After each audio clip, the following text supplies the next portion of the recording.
केंद्रीय राज्य मंत्री जनरल वीके सिंह आगरा में भाजपा के व्यापारी सम्मेलन में आए। उन्होंने कहा कि वर्ष 2014 से पहले व्यापारी से कोल्हू की तरह पैसा खींचने वाला काम होता था। व्यापारियों को मिलने वाली सुविधाएं बहुत कम थीं। अब ऐसा नहीं है। दुनिया भर के देश भारत को अवसर के तौर पर देखते हैं। विदेशी निवेश में सरकार ने एक नया आयाम हासिल किया है।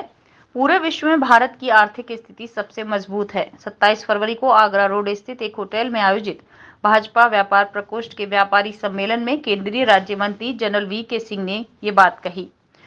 व्यापारी का जुड़ाव जनता में ज़्यादा लोगों के बीच में होता है। व्यापारियों की कई समस्या भी होती है, तो हम लोगों का ध्येय ये था कि उनके साथ बातचीत की जाए, उनको बताया जाए कि देश में क्या हो रहा है और वो कहाँ इस चीज़ के अंदर फिट हो। गठबंधन चुनौती बनेगा क्या? गठबंधन पहले चुनौती था क्या?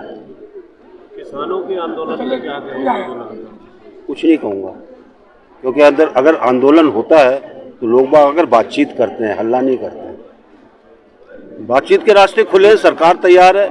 आइए बैठिए, सरकार के साथ बातचीत करिए। गठबंधन चुनौती बनेगा क्या? मैंने कहा ना कि गठबंधन पहले चुनौती था क्या। मैं तो आपके सवाल का जवाब सवाल से जिस तरह से भीड़ लगातार देखने को मिल रही है देखिए, रैलियां जो होती हैं उसमें 3 तरह के लोग आते हैं। एक तो समर्थक होते हैं जो कुछ संख्या में होते हैं, एक वो होते हैं जो देखने आते हैं कि कौन आया कौन नहीं आया, वो ज़्यादा संख्या में होते हैं, और एक वो होते हैं अगर आप रैली कर दो शहर के पास तो आता जाता एक बार रुक जाता सुनने के लिए कि क्या हो रहा है। तो रैली के आंकलन से अगर आप आंकलन करोगे कि गठबंधन मजबूत है या कमजोर है तो आंकलन गलत हो जाए। सर, राज्यसभा चुनाव पर क्या कहेंगे? आज राज्यसभा का चुनाव चल रहा है, रिजल्ट आ गया क्या? रिजल्ट आने दो। तो सपा में भी बड़ी खलबली है, होती है। पार्टियां जब थोड़ी कमजोर हो जाती हैं तो खलबली होनी स्वाभाविक है। सर, अभी 2 दिन पहले राहुल और अखिलेश एक साथ आगरा में दिखे। राहुल ने बोला कि जिस तरीके से भारतीय जनता पार्टी नफरत बांटने का काम कर रही है, मैं नफरत फैलाने आया हूँ मोहब्बत की नगरी में। नफरत फैलाने आए ना, वो सही बात है। मोहब्बत फैलाने आए ना। मुझे तो नहीं पता कौन सी मोहब्बत फैला रहे हैं। आपने कोई मोहब्बत फैली देखी क्या? हमने नहीं देखी।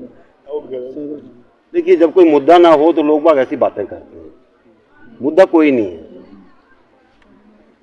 कांग्रेस के पास, और कोई ऐसी सकारात्मक चीज नहीं है जो देशवासियों को दी जा सके, क्योंकि पीछे का इनका इतिहास बहुत उदासीन रहा है। सर, लोकसभा चुनाव नजदीक, लोकसभा चुनाव आने निष्पक्ष तरीके से मैं बोल रहा हूँ कि जो कुछ 10 साल में हुआ है, देश प्रगति के पथ पर है, देश की इज्जत बढ़ी है, देश आज उस रास्ते पर है जहां हम कहेंगे कि वो उसकी आवाज़ सब जगह सुनी जाती है।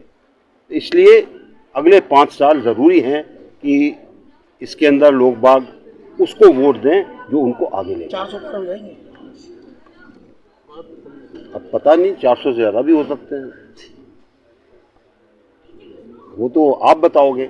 वोट तो आपने देनी है, हम तो लोगों को कह सकते हैं।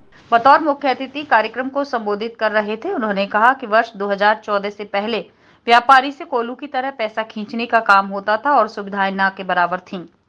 लेकिन अब दुनिया भर के देश भारत को अवसर के तौर पर देखते हैं। विदेशी निवेश में सरकार ने एक नया आयाम हासिल किया है। लोकसभा चुनाव की तैयारी को लेकर आज एक व्यापारिक सम्मेलन हम लोगों ने आज आरबीएस ऑडिटोरियम में आयोजित किया गया है, जिसमें समस्त मंडल प्रभारी, चुनाव प्रभारी, विधानसभा प्रभारी और हमारे प्रदेश संयोजक जो हैं व्यापार सभा के, और हमारे माननीय सांसद जी और केंद्रीय राज्य मंत्री जनरल वीके सिंह जी भी आज हमारे बीच में मौजूद रहे।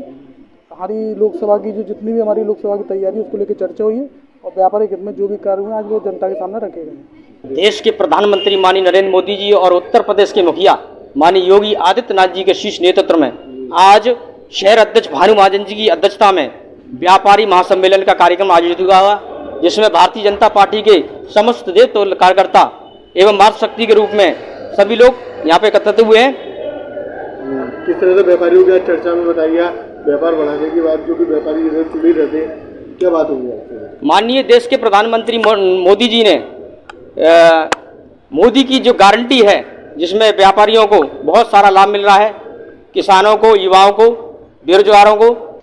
कार्यक्रम में उपस्थित एडवोकेट नितिन शर्मा ने बताया कि आगामी 2024 के लोकसभा चुनाव की तैयारियों को लेकर आज व्यापारी सम्मेलन का आयोजन किया गया, जिसमें महानगर और सभी विधानसभा से बीजेपी कार्यकर्ता उपस्थित रहे।